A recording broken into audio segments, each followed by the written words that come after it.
kick off the recording if that's helpful. Yeah, I think it's recording. Okay, great. Okay, I'll leave you to, Great, thank you. to it. Thanks. John, thank you, first of all, for agreeing at this time of year to have a chat.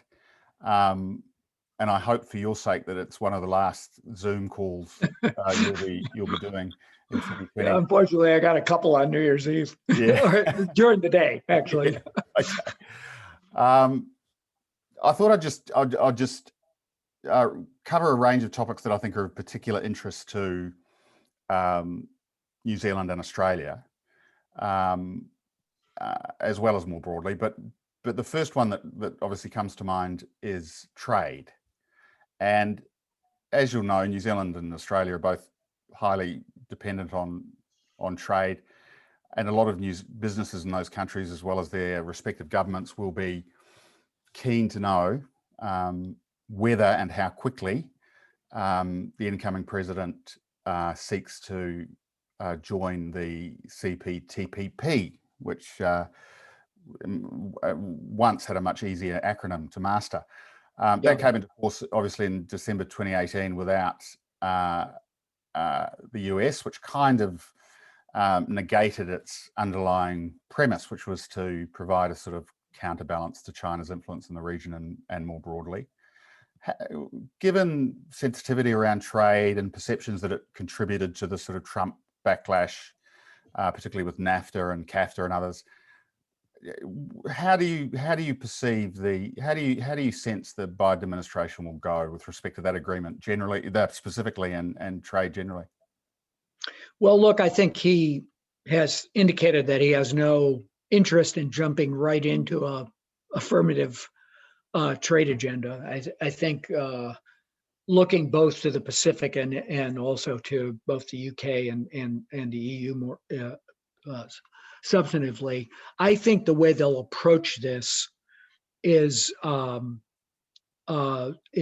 of slowly. The argument that he made is that we need to first reestablish the strength of the domestic economy. We need to pay attention to the investments that are going to produce good paying jobs in America. We need to ensure that we're trying to build supply chains domestically, and then we'll get to our trade agenda. I think that that was the posture he took in the campaign. I don't see them really moving quickly to alter that in the course of the transition.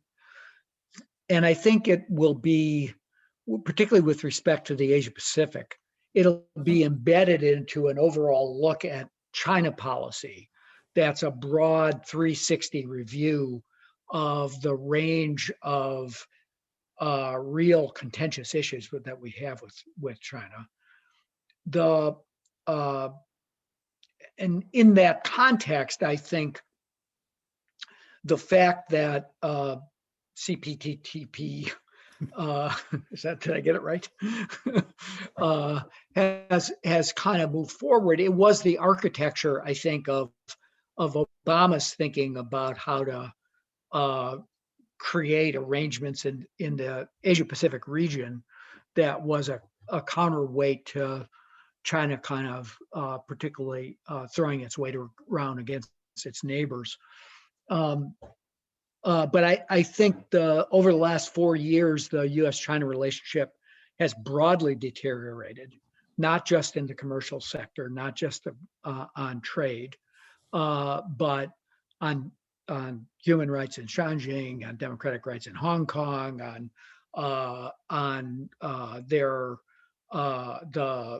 I don't think Biden is approaching the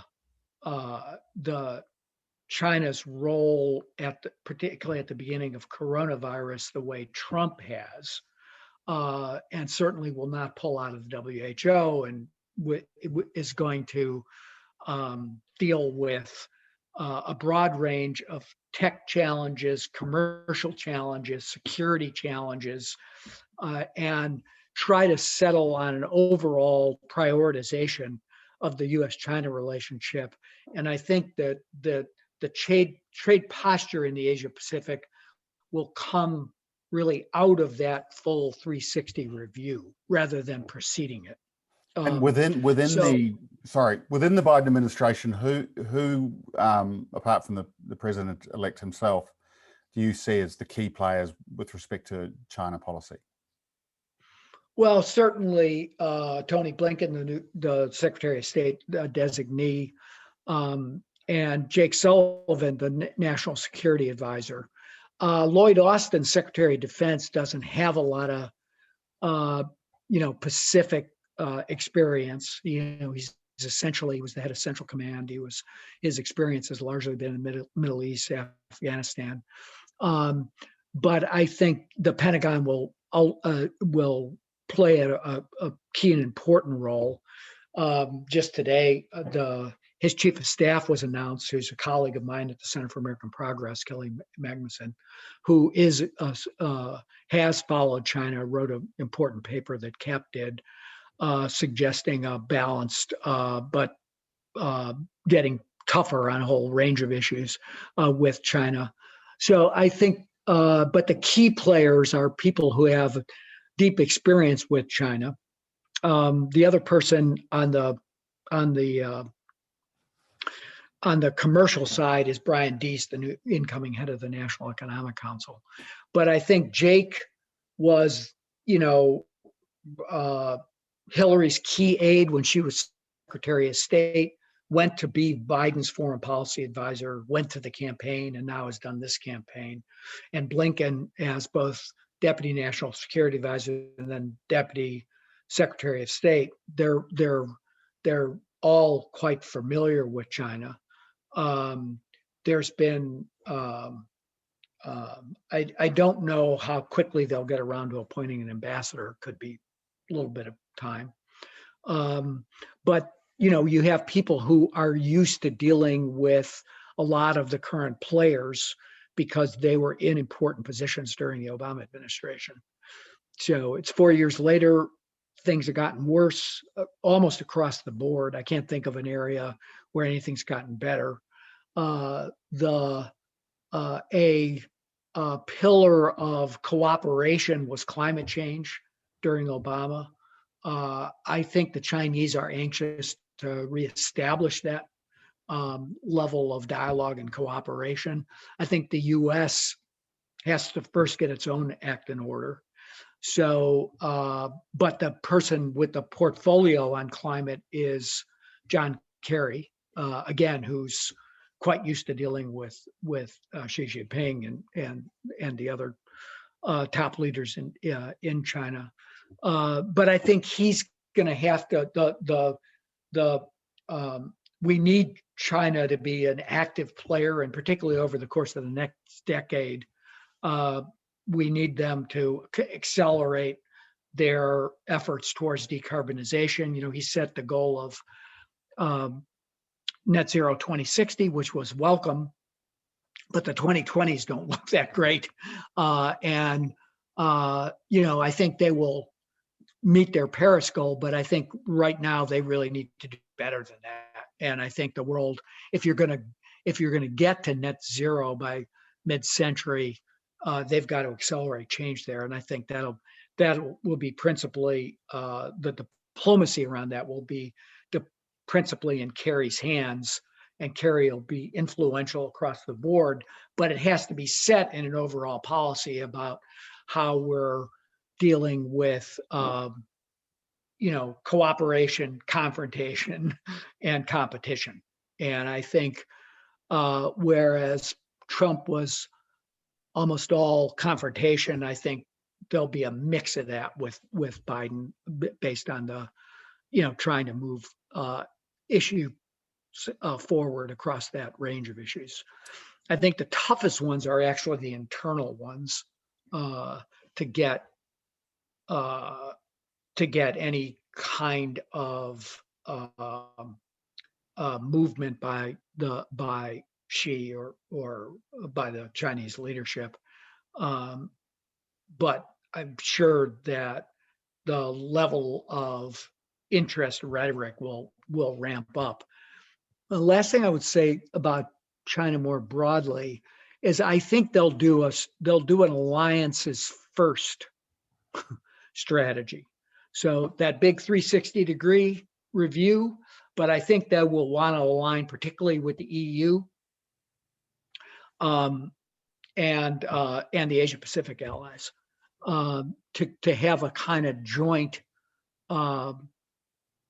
at least understanding, view, and strategy about where they can make movement, where they can apply pressure, where they can get better behavior by or enhanced cooperation from China. But that's going to, as I'm drawing that as quite distinct from where Trump was, who probably never really much consulted with any of the allies and saw the basic standard for measuring the US-China relationship is largely only be seen through the eyes through the lens of the trade surplus and through a kind of trade war that was bilateral rather than a multilateral approach to try to influence Chinese behavior in the region. So you think the tariffs are history? No, no. I think they'll. I think they will. Probably, as I said, they will come in a sort of measured way across that full range of issues and probably not begin to dismantle those tariffs until they have a stronger sense of what their strategic objectives are. Yeah, the sort of Trump's approach to China being so bullheaded and rhetorically aggressive, so focused. That's you, not me, right? No, That's it's not me. It's not me. No. Yeah. Wasn't me either. Maybe Janice still. No, she doesn't seem to be on the phone either.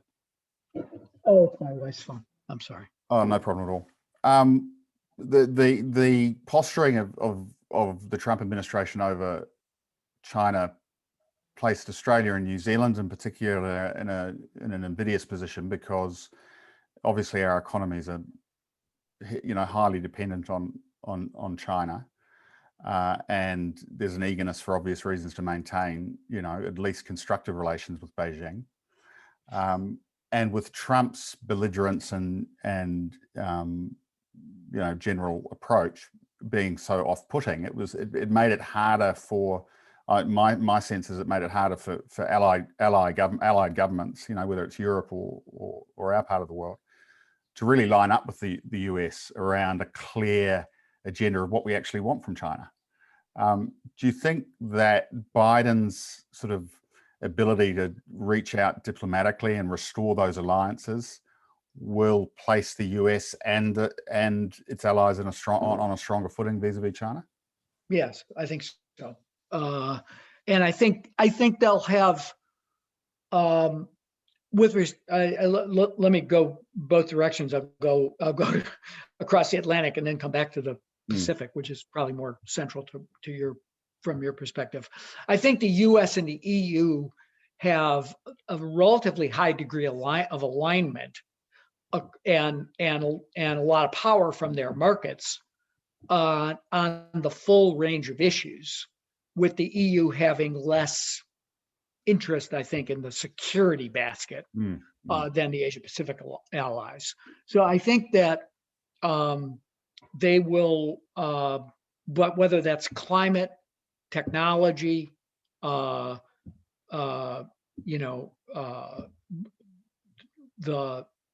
Hong Kong, Taiwan, human rights. Hong Kong, Taiwan, I'd say, human rights.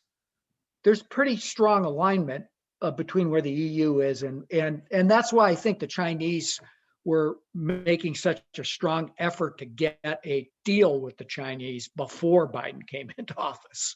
Right. And I think the signals being sent both from the US to the EU is, take it easy. Let's try to find alignment.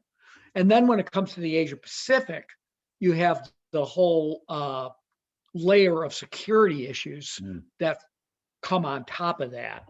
And the more deeply threatening behavior of power projection in the region that I think the EU doesn't feel as much, but I think the combination of trying to get all of that right will be a first order of business and a first priority of diplomacy. I think they will come into office thinking that this is the most important challenge that the United States faces in international relations. And that includes the ability to move economies forward towards decarbonization at a much more rapid pace than we thought even 5 years ago when Paris was signed. So it's quite complicated, but I think that, and on the climate front, there are challenges, less so with our EU friends and even our UK friends than there are with our Asia Pacific friends. But I think they'll try to tie this together and have sort of a common theory from what does a green recovery post-COVID look like to how are we investing in technology that's beneficial? How are we trying to thwart the theft or pressure on technology? This decoupling of supply chains, I think, is a much bigger question than certainly it was when this crowd was in government. They're coming back to a more difficult situation. And to come back to where we started, during Obama, TPP was kind of the central architecture about how you work that in the Asia Pacific region, and that's I think just gone on a different track, and I think they're likely not to come quickly back to that being the solution, but to have a more robust engagement with partners and allies in the region. Right, with climate as more of a central sort of hinge point than necessarily trade. I think so, yeah. Right, and I think Kerry's appointment as a principal to the National Security Council, I mean, obviously his stature as a former Secretary of State, but also the signaling of the fact that he will sit in those National Security Council discussions, not just on the climate question, but having a climate priority across a broad range of security problems, so that this becomes a kind of much more central organizing principle for the administration, both on the economic front in terms of recovery and on the security and diplomatic front, with regard to creating friends and momentum behind decarbonization. Right. One aspect I think of the Biden campaign that's not well understood, certainly outside of the US, is the degree to which the Democratic platform embraced what would have been seen just a few years ago, as you mentioned, a pretty radical climate agenda. In their own words, they say their executive orders will achieve unprecedented reach that goes well beyond the Obama-Biden administration. They're talking about a clean energy economy by 2050, net zero emissions. Obviously, the Kerry appointment was, as you say, a very strong signal. Realistically, how much can Biden get done via executive orders? And to what extent are you concerned that federal courts, and the Supreme Court in particular, with a Yeah. 6-3 conservative majority, can act as a sort of block to progress on climate? Yeah. Well, we talked about Kerry. We didn't talk about Gina McCarthy in the new White House Climate Office. And I think that what they have said they intend to do, and I think they are fully committed to this path, is to have all a government strategy using all the resources that they have. That he called for $2 trillion worth of investments over 4 years. The down ballot results make that more difficult, but there is support for and indeed just in the bill, the omnibus bill and the COVID relief bill that Trump, just after diddling around, just signed, had extensions of the clean energy tax credits, a fairly robust energy title of authorization that pushed more into the clean energy world, still a commitment to technologies that remain sort of contentious in the Democratic Party, carbon capture, utilization, and sequestration.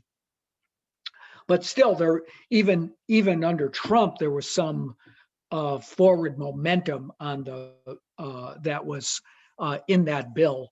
But to do a fully comprehensive all of government approach, to use all of the authorities, not just EPA and the Department of Interior and the Department of Energy, but Housing and Urban Development, the Labor Department, the Defense Department, the full range of the effect of the Department of Homeland Security, which houses FEMA, which helps set insurance standards for sea level rise and problems associated with that.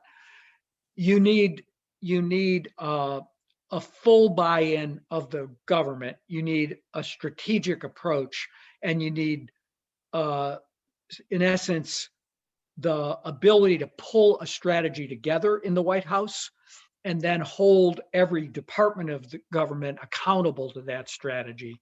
And that's why they brought Gina back to serve in that capacity in the White House. It is more formal, somewhat akin to what I did for Obama and what Brian Deese did. There are a lot of climate champions in the White House itself. Gina's deputy, Ali Zaidi, worked for me in the White House and then worked at OMB on the climate portfolio. So they've got a very, very strong team. Their cabinet secretaries, from Jennifer Granholm to Pete Buttigieg at Transportation, to Deb Haaland at the Interior Department, and others are really, really strong. But somebody has to put that together into a comprehensive strategy, and they can do a lot without a lot of help from a Republican-led Senate. But obviously things are going to be a lot smoother if we win the 2 Georgia seats on January 5th. So with that, nominations are easier. You get your people in office a lot faster.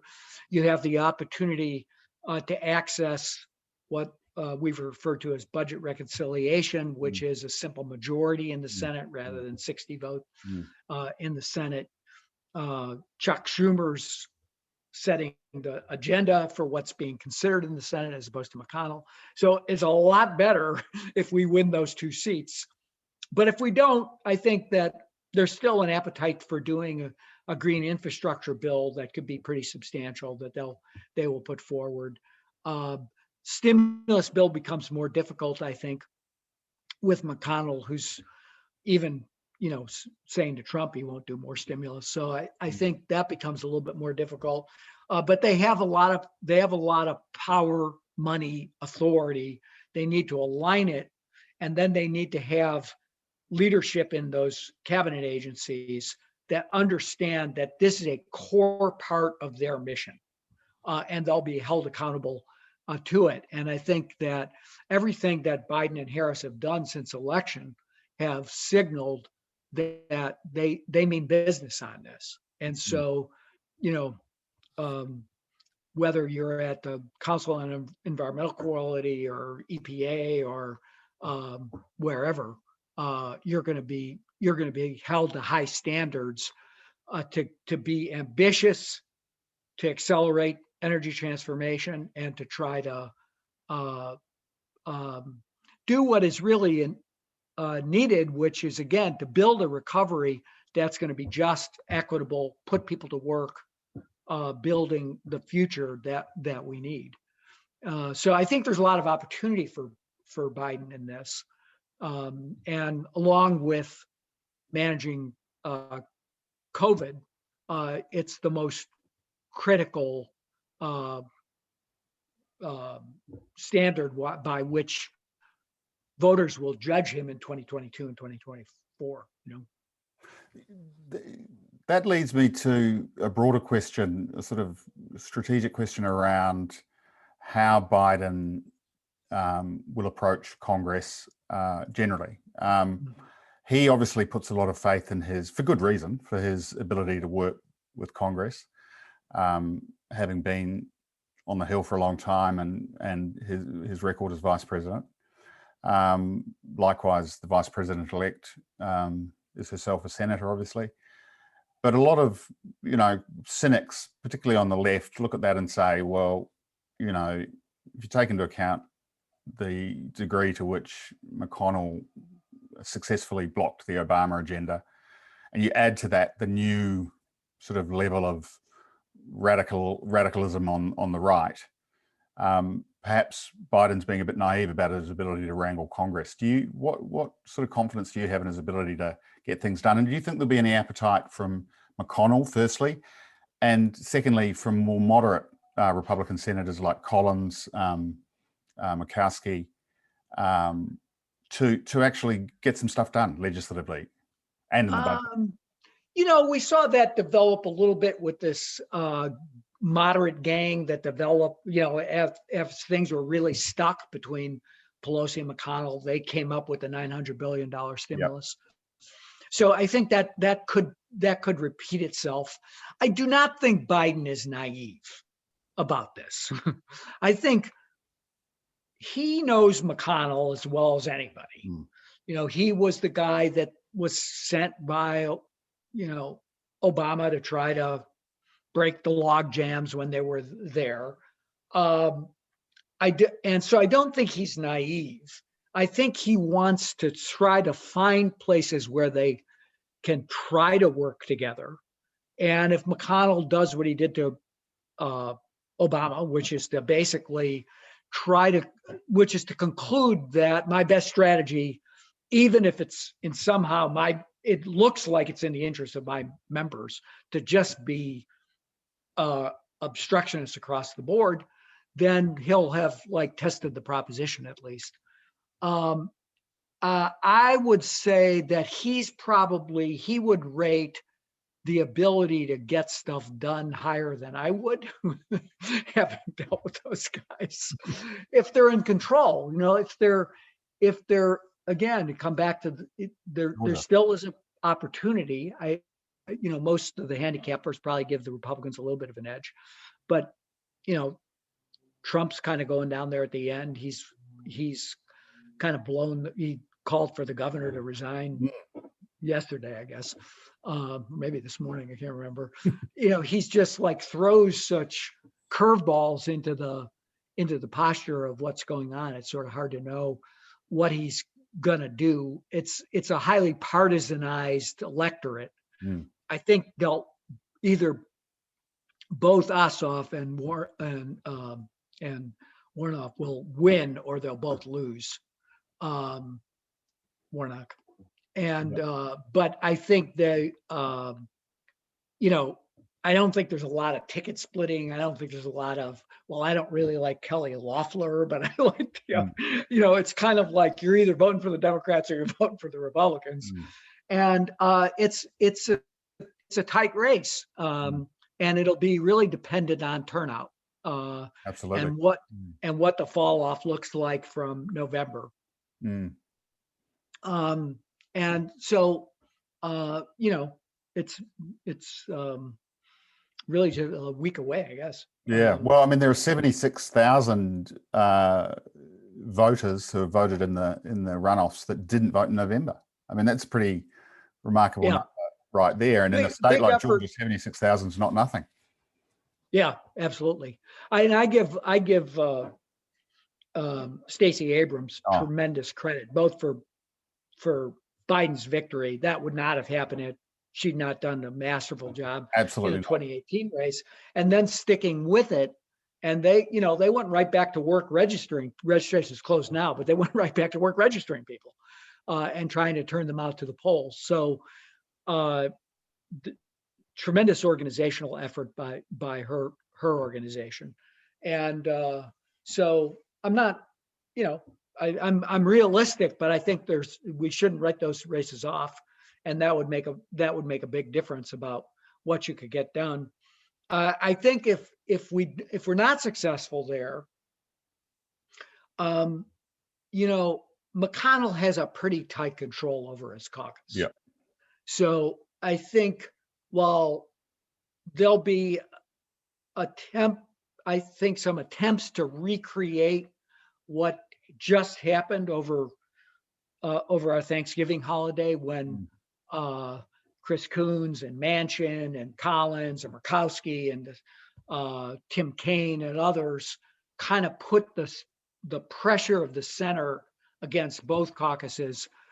I think McConnell is if he's got control, he's pretty good at keeping his people in line. They don't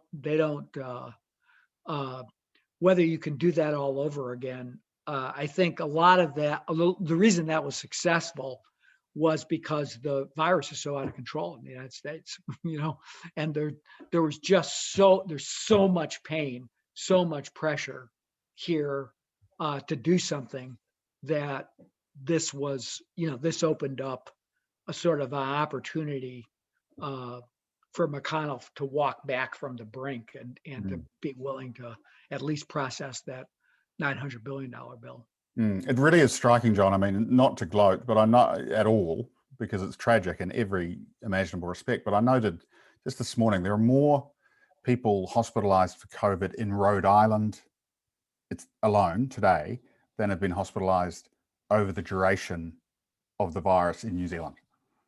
It really is a shocking case study in mismanagement of a pandemic. There's just the thing that kind of amazes me is the guy still got 74 million votes. It's like you couldn't have performed worse. I mean, he's at Bolsonaro's level of performance, and now he's just completely walked away from his job. Absolutely. Does he want them to win in Georgia, John? It's sort of. I don't know. I guess I don't know what he wants. There's, I used to think there was a method to his madness. Now I think maybe it's just madness. His narcissism truly knows no flaw, does it? I mean, it's just rapacious in every respect. And it does strike me too that Perdue and particularly Loeffler are unusually bad at politics as candidates go. I mean, Loeffler's performance in that debate was, I mean, Perdue didn't even show up for his, but Loeffler's performance was bizarre. I mean, frankly, I've never seen anything like it, with her robotic repetition. But again, as you say, the negative polarization is so entrenched that, does it even matter who they run? Because really they're just an avatar for their side. And they're both deeply involved in corruption investigations themselves, absolutely. Which would like 10 years ago would have killed either one of them. And it would have, and it would have been the story. It would have been the story on doesn't cable. matter. It would have been, either one of those insider trading stories would have dominated cable for weeks 10 years ago. Yeah. That would have been the dominant story for weeks. It barely got a mention. It's barely had a mention. You know, that sort of level of corruption can't compete with Trump's daily atrocities. And on that point, there seems to be a divide among people, intelligent people that I respect, on the question of to what extent can Trump continue to dominate the stage once he heads to Mar-a-Lago. Where do you come down on that? Well, I think that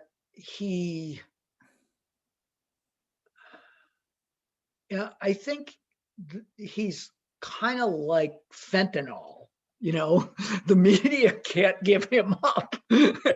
And so the question is, does he want to, or will he turn his attention? I think he'll recognize that in order to monetize the experience, which is what he'll want to do, he'll have to maintain some relevance to the political world, because that will maximize his ability to monetize, his fame.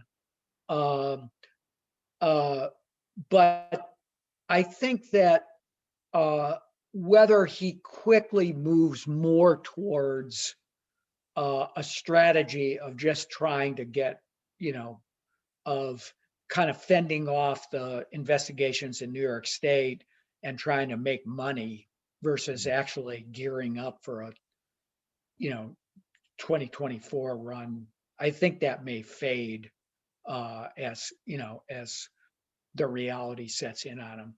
How worried should he be? How worried should he be about Cy Vance and Tish James, do you think? I think he should be worried. I mean, they're,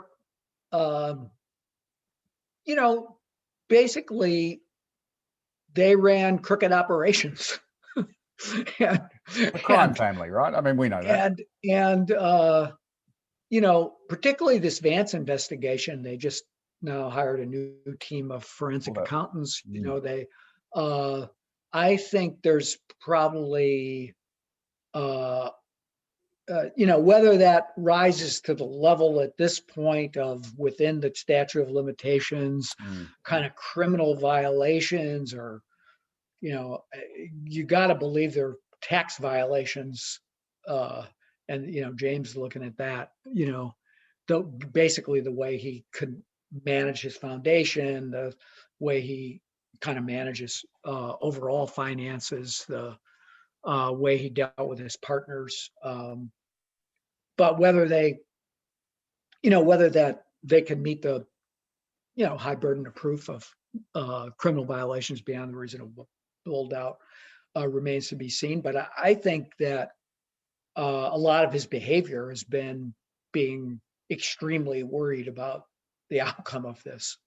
It's why he has been so, used every tool he could, including the, bar intervening in the lawsuits, et cetera, to try to stop them from disclosing what's underneath what's in his books and underneath his finances.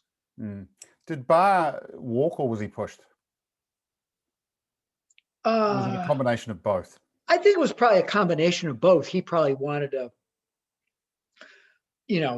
get out before, I think he probably saw the roof beams caving in to some extent. And that was probably, that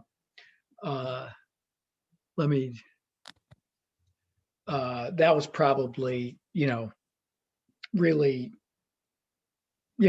hastened his departure. But I think Trump had lost, had sort of soured on him because of his comments about voter fraud. So it's probably mutual. Yeah. I don't know whether leaving an administration 3 weeks before it expires on its own is necessarily going to salvage whatever reputation he had left, but perhaps that's part of it. No, I don't think so, but you probably don't. I mean, Trump is capable of doing things that are really, beyond the imagination. So you probably don't want to be around for those. And in the last few weeks, I mean, it could get really crazy. Do you see more waves of pardons coming in the near future? I would guess so. Yeah, I'm sure he'll probably pardon his kids and pardon himself. Yeah. Test that one in court. What's the mechanism for that to be tested? I realize it's sort of never been ruled on. It seems to contravene some pretty fundamental principles, but what would be the mechanism there? Who would be the appellant? Well, I think you'd have to have, first of all, he can't stop these state No. and local inquiries, but you would have to make a decision, and people have argued for this, that the whole course of conduct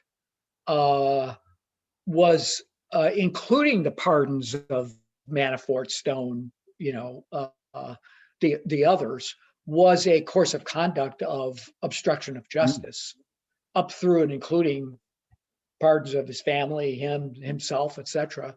So you'd have to try to test that by trying to prosecute him, and he would say, I've absolved myself, And that would be a main justice exercise, would it? Yes. Right. Why do you think? First, probably the Office of Legal Counsel would probably opine on.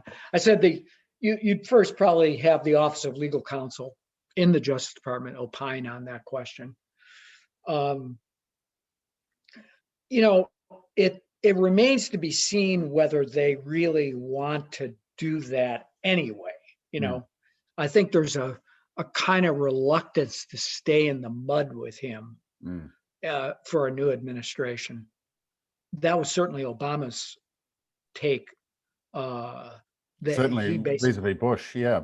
But yeah, but the difference is the scale. Not so much Bush, because I don't think Bush was really on the hook for anything, but Karl Rove and some of the firing of the U.S. attorneys and the inquiry that was going on Capitol Hill, they wanted that shut down right away. Right, but the scale and severity is another level. Yeah, completely different. Trump administration. So yeah, I understand the political impulse to move on, but on the other hand, there are future America's future history is at stake, if you like, in terms of laying down some fairly clear markers about what's acceptable and what isn't. The other thing I think that's unusual about this whole circumstance, maybe not unusual, maybe we're just returning to norm, is that they will want to make sure that the White House is not calling the shots on direct prosecutions at the Justice Department. That those are, and it may be that the Attorney General will do what Barr sort of did, which was hand these kind of questions off to, either U.S. attorneys or appointed special counsels, so that they don't look like they're being directed by political leadership. And so, you don't know when that happens. You don't know exactly what you're going to get. Absolutely. And I wouldn't be at all surprised if an incoming Attorney General decided to handle it that way. Yeah, it would make sense. John, just a couple more things. I know I've taken up a lot of your time. One revolves around the general sort of discourse, the zeitgeist, if you like. I saw today Ipsos reporting that only 47% of those who they surveyed were able to rule out the possibility that America is secretly controlled by a cabal of pedophile cannibals. In other words, only 47% disavowed the QAnon conspiracy. A third believed the election was stolen. A third, believed that there was a deep state conspiracy against Trump from the outset. Sure, there's always been the fringe elements and the paranoid style of American politics, I think was the seminal essay on the subject, but this is something else altogether. This is another level, and it's been turbocharged by obviously social media over the years. What can be done about that, and how hard does it make it to govern in an environment like that? Turbocharge might even be the wrong word. I think the kind of the others aren't blameless. Facebook, I think, is central to it. Have created the environment where this cesspool of disinformation thrives and is boosted and is monetized. Yeah, monetized. And it's, you know, it's deeply threatening to kind of democratic governance, I think. And we're seeing it now. You know, so the efforts in the election, particularly from foreign sources, were lower, but that didn't stop the domestic reach of all this. I think we've learned a little bit better how to try to deal with it, combat it to some extent.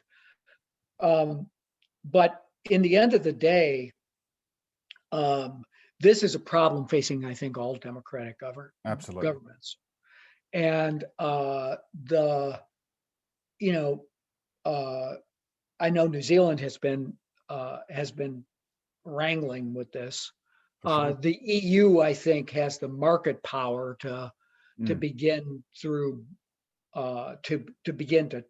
kind of set some standards, change the rules, foster some accountability.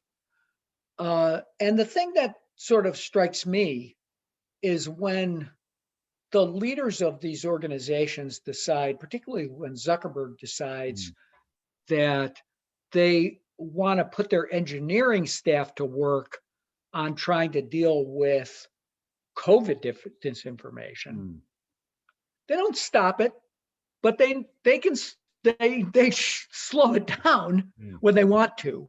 So they're making choices about what things they will let fester and grow and what things they will try to slow and interrupt, how they want to try to provide accurate information, how they'll tag information. We saw that in the election. Maybe Twitter was most active in that regard, most interventionist. YouTube and Google sort of just hide. As long as everybody's beating up Zuckerberg, they all just try to stay out of the way. They're probably just as bad. I think YouTube is for sure. Yeah, YouTube is. But I think they're coming to a reckoning. The interesting thing is, and I think the EU effort is important in that they're trying an approach that is built around risk rather than content regulation. Right. And I think that the platforms will shout protectionism and content regulation, but that really isn't the approach being attempted, at least with these new draft statutes that are being put forward by the commission.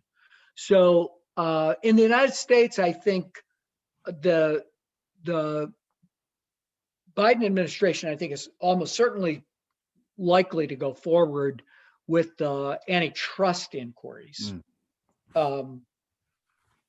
One being done by an independent agency, but their appointees, I think, will be supportive of that.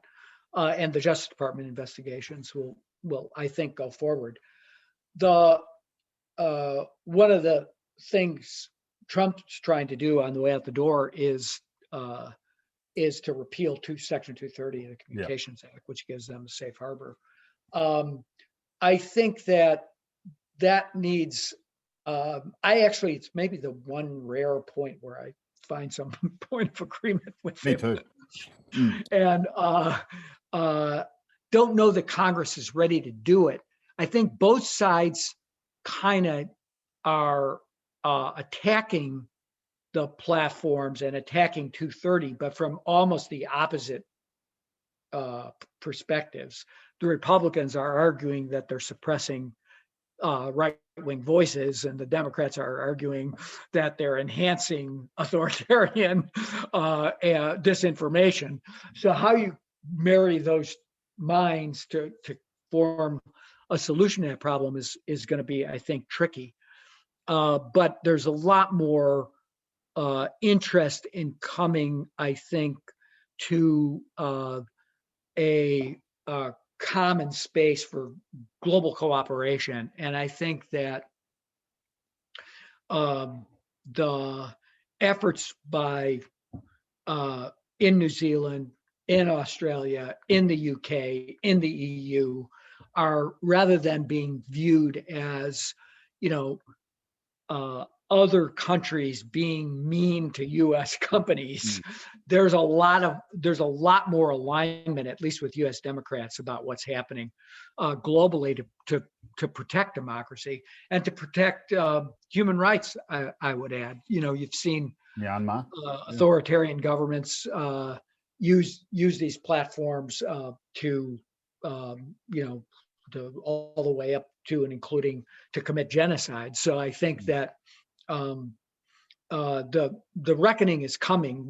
How quickly, what form it takes, whether it means kind of breaking up the companies or regulating the risk that they're providing to society. I think it's coming. Yes, I think Trump's position is kind of an example of doing the right thing for the wrong reasons. Right. But to the extent that brings Republicans into the negotiating table about how to amend 230 or what to replace it with, I think it's so critical to the future of the democratic discourse, not just in the US, because the US is the fulcrum of this stuff. And Right. And it needs to, the EU are doing what they're doing, but ultimately until these companies are reined in, both from an antitrust perspective, but more importantly, I think from a discourse democratic perspective, the better. But it has to come out of the US, I think. Finally, I recall your former boss, Bill Clinton, used to say, I think I'm right, that when given the choice, voters will opt for strong and wrong over weak and right. And I've long sort of held to that as something of a truism. And yet this year we saw something a bit different, didn't we? We both in New Zealand, where Jacinda Ardern won a historic victory, unprecedented margin, and also with Biden, there were two politicians who really leant into this notion of empathy and kindness as integral to their sort of political offerings. And this is not something I can remember during my years as a campaign operative. I can't recall that ever coming up in conversation. And yet this year we've seen at least two examples where kindness and empathy seem to be quite powerful messages. Do you think that signals a change? And do you think that there's something that the centre left more broadly can learn from that? Yeah, well, I wouldn't confuse empathy with weakness. No. I think they both project strength and conviction. And I think that's what Clinton was really saying in his formulation. They mean what they say. They're going to do it for the right reasons. Their values they wear on their sleeve. We used to ask a question that still gets asked, but people probably don't pay attention as much to it anymore because the whole, because of the particularly the partisan divisions here, which is, do you care about people like me? And I think that really was Clinton's strength. I think he viewed it as a strength that he, not just campaigning, but in governing, remembered who the people he was fighting for and would fight with conviction on their behalf. And, the press doesn't buy that, but I saw that. Or, some of his critics don't buy that, I guess. Maybe not the press, but they'll they'll slick William or whatever. But there was never a day that Clinton didn't know when he was in the Oval Office on whose behalf he was fighting, and he was willing to wage the fight. And that was, kind of the people he grew up with, people who needed government to be on their side, people who needed a helping hand. And I think he thought that was strength. That wasn't weakness. And I think that Biden kind of projects that, and Jacinda does too. I think her conviction is just so powerful that nobody's confused by it. Does anybody think she's weak? I don't think so. No, not really. It's not really a criticism they level at her. There is a bit of the sort of the slick Willie, she's too slick by half sort of critique. But again, that's on the partisan right. That's not, it's obviously not where voters are at. Yeah. It was interesting, the right's response to her daily press conferences showed the extent to which they just didn't get it. That they felt she was condescending and patronizing, talking down to people. But what she was doing was talking to my mother, in a nursing home, worried to death about this pandemic and what it means for her and her family. To those people, she was absolutely hitting every mark, and yet her political opponents, saw it completely cynically and therefore didn't appreciate, ultimately her strength as she went into the election, because they misperceived her strengths. Right. Which I think arguably was the case with Clinton. I think he was often underestimated for that reason. But I think your more general point about the center left is, I think, well taken. That you have to. The most important thing I think that we need to restore is particularly, I think this is particularly true amongst our European colleagues, is that that deep sense of mission, that you're on the side of working people, and I think the vision, that sense that you were talking over them, not understanding their experience, was a vulnerability across a range of